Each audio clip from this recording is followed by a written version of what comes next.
At the end of the 1997 science fiction film, Gattaca, a mission to Titan, only possible once every 70 years, is doomed to fail because the lead astronaut has a heart condition and is already beyond his life expectancy.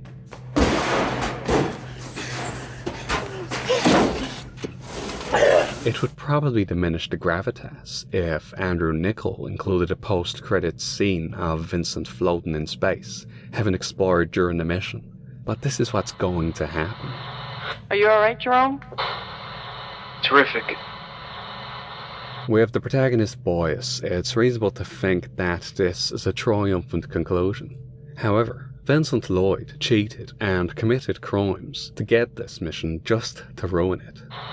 Jerome, is this the approach path we discussed? Absolutely, Director. So Vincent is already a questionable person just from the surface level of the film. I had this crazy idea that you were more interested in the murder case than me. You're right. But if we dig a little deeper, the subtext shows that he killed the mission director who was threatening to expose him. And Director Josef falsely confessed to protect the mission to Titan. He knows that if they miss this launch window, he won't live to see the next one. So the invalid had nothing to do with this? No. Our friend here acted alone. This mission meant everything to him. The smoking gun is that when the body is discovered, Vincent responds like he already knows what's going on. He doesn't rush there like everyone else because he already knows what's there. And for a split second, he loses his nerve, inadvertently plucking an eyelash while trying to compose himself. Keep your lashes on your lids where they belong. How could you be so careless? Also, Joseph doesn't behave like he's the killer. His first response seems like fatigue, bemusement, and relief that the mission to Titan isn't affected. How will this affect the mission? Oh, we're still going ahead as planned. Dennis revealed that the prime suspect is a degenerate. A degenerate. And he witnesses Vincent's episode on the treadmill. After this, he nearly confronts Vincent, but he probably stops himself because the mission deadline is in a few days, and the lead astronaut can't just be replaced if he gets arrested. Jerome, is this the approach path we discussed? I mean, just look at the way he's talking here, compared to the first scenes of them. Phenomenal. It's right that someone like you is taking us to Titan. There's been talk of delay. You shouldn't listen to talk. You leave in a week. Absolutely, Director. Quite right. Quite right. Joseph makes it clear to the police that he's not going to let anything hinder the mission. Tess, I cannot allow you to disrupt Operation City First. Mission means a great deal to you, doesn't it? And your late colleague opposed it. He also says that he's genetically incapable of violence. Take another look at my profile, Detective. You won't find a violent bone in my body. Whether this is true or not, I doubt this poor old man would be physically capable of overpowering a guy with just a keyboard. They found him in his office this morning, beaten so badly they had to check his name tag. However, the film goes out of its way to show how violent Vincent is. This isn't a typical hero's fight. I mean, it isn't even a fight. It's completely one-sided and excessively brutal beating. Finally, Detective Hugo just happens to find a previously unaccounted for specimen next to the victim. An unaccounted for specimen. While I was busy obsessing about an eyelash, your instincts took us in the right direction. So Vincent's brother Anton obviously planted this evidence against Joseph. I mean, he already lied about doing a background check to conceal his relation to the prime suspect. I'll do a cross-check. I'll find out about his family and whether he's got... Already run it. There's no record of any living relative. So, just like Vincent, Anton is not above being dishonest when it suits him. Is that the man from last night? He's nobody. Also, just look at Hugo's smirk. He knows that Anton isn't a shit. This is a load of barnacles. It's also the matter of motives. The janitor gonna come back here after all this time and kill a man he never knew? Well, his profile does suggest a violent temperament. I know you had something to do with the director's death. It's not true, Irene. So at best, Vincent is an anti-hero, because with the protagonist bias, his motives seem fair enough. The only way that you'll see the inside of a spaceship is if you were cleaning it. However, Vincent is a dishonest person, which is shown by how his first instinct is to lie to Irene, when he has no reason to. Scars on your legs. Did you just make that up, or do you use it all the time? I use it all the time. So he's an unreliable narrator.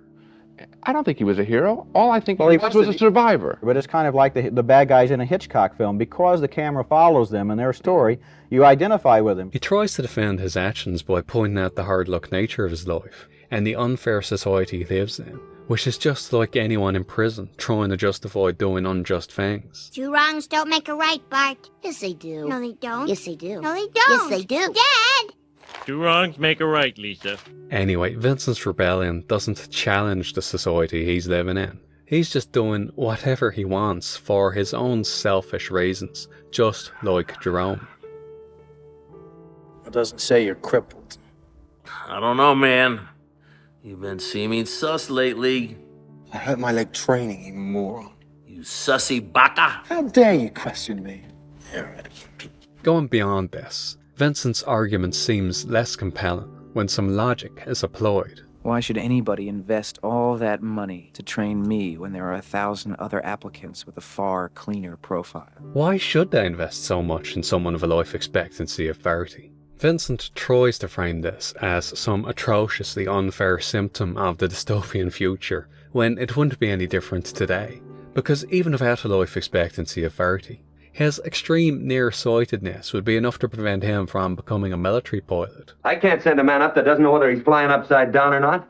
Take a look at that physical. Your depth perception's a mile off. A few moments later. Pull out, Hap! Pull out!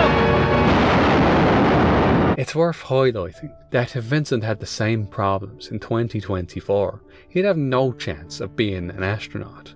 And he only made it to space in this film because space travel was so accessible in the future. Can I do the countdown? Oh, sure. Knock yourself out. 10, 9. Okay, we're here. So the advances in genetics aren't the actual problem, because Irene is valid and she still has a chance of heart failure. An acceptable likelihood of heart failure. The doctor's son wasn't everything they promised. Unfortunately, my son's not all that they promised. And even someone perfect like Jerome could still come in second place. With all I had going for me, I was still second best. As the film says, there is no gene for fate, and fate is everything. Why don't we get this over with? I'll call you 3, and I'll raise you anything you've got left. Take it. You always had the better hand in everything. The problem is that this society has no imposter syndrome. With all due respect, sir. I mean, Hugo is obviously a better detective, but Anton's above him just because he's valid and Hugo is a degenerate. A degenerate. Whatever you say. Anton is someone who never works on improving himself because he thinks he's perfect. You didn't beat me that day. I beat myself. Even when he loses the first race to Vincent, he doesn't learn anything. Instead, he just doubles down and loses the rematch. Vincent! How are you doing this, Vincent? I've done intensive astronaut training consistently for the past year, whereas you probably haven't done any cardio in your entire life beyond standardized police fitness tests. Understandable. Have a nice day. So a future where nobody expects the brilliant to fail or the florid to succeed is only going to lead to misery, because people like Jerome can't handle second place, and nobody roots for the underdog. 12 fingers are one, it's how you play. That piece can only be played with 12. I mean, if 2 piano players are in competition, nobody is going to root for the guy with 12 fingers to win. I had a gift, and I exchanged it for some mortar fragments, remember? Wrong. Your hand may be stilled, but your gift cannot be silenced if you refuse to let it be. Because the true gift is in your head, and in your heart, and in your soul.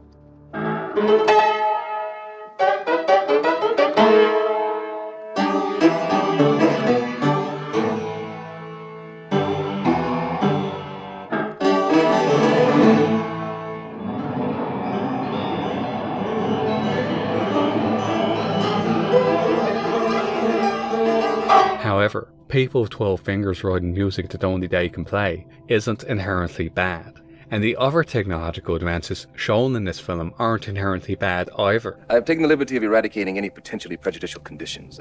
Alcoholism and addictive susceptibility, myopia, propensity for violence. We were just wondering if it's good to just leave a few things to chance. Believe me, we have enough imperfection built in already. Your child doesn't need any additional burdens. You want to give your child the best possible start. And keep in mind, this child is still you, simply the best of you. Even with the clear negative impacts on society, by science fiction standards, this is far from a dystopian future. So you're saying these aren't the decaying ruins of New York in the year 4000? You wish. You're in Los Angeles. But everyone is driving around in cars shooting at each other. That's LA for you. But there was this gang of 10-year-olds with guns. Exactly. You're in LA. He just won't stop with the social commentary. So Joseph made a false confession because he believed in progress through knowledge and science, and that the mission to Titan's worth more than the price of spending the rest of his life in prison, or Vincent escaping justice. He's one of our best. I'm certain he has nothing to do with this business. He did the wrong thing for the right reasons, which makes it so much worse that Vincent is going to ruin this mission anyway, by expiring soon after takeoff. You don't look well, Jerome.